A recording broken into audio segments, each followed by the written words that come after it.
the Manila Bay. It not only serves as the entry point to the city of Manila and the Pasig River, but it also serves as the entry point to our history. Ako po si Carlos Celdran, and ito po na naman ay isang episode ng Kwentong Kanto.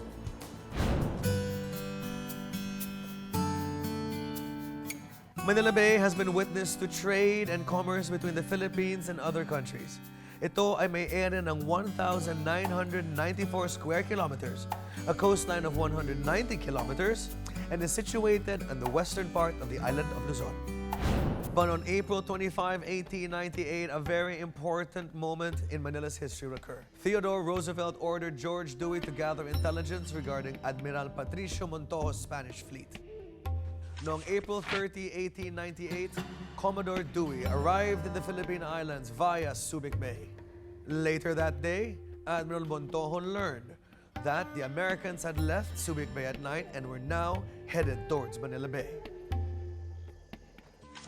At dahil mahirap i-navigate at i-atake ang Manila Bay sa gabi, inakala ni Admiral Montojo sa umaga daw darating si Commodore Dewey.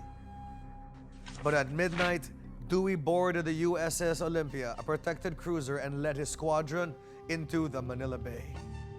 Passing through the entrance of Manila Bay, 2 mines exploded near Dewey's squadron, but they didn't work because of the depth of the water. But instead of passing through the northern part of Manila Bay as expected, Admiral Dewey took the south side through the islands of El Fraile and Caballo, next the island of Corregidor. 5:15 a.m. May 1, 1898. The American squadron was finally in Manila. Cavite batteries fired shots but fell short because Dewey's squadron was still out of range. At 5:41, Olympia's captain instructed Gridley, an officer in the U.S. Navy, to begin destruction of the Spanish flotilla.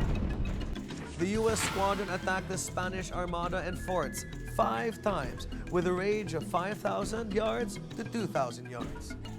Even the Spanish forces were alerted, but they were heavily outgunned and outmanned because 5 other small Spanish ships were not engaged in the battle.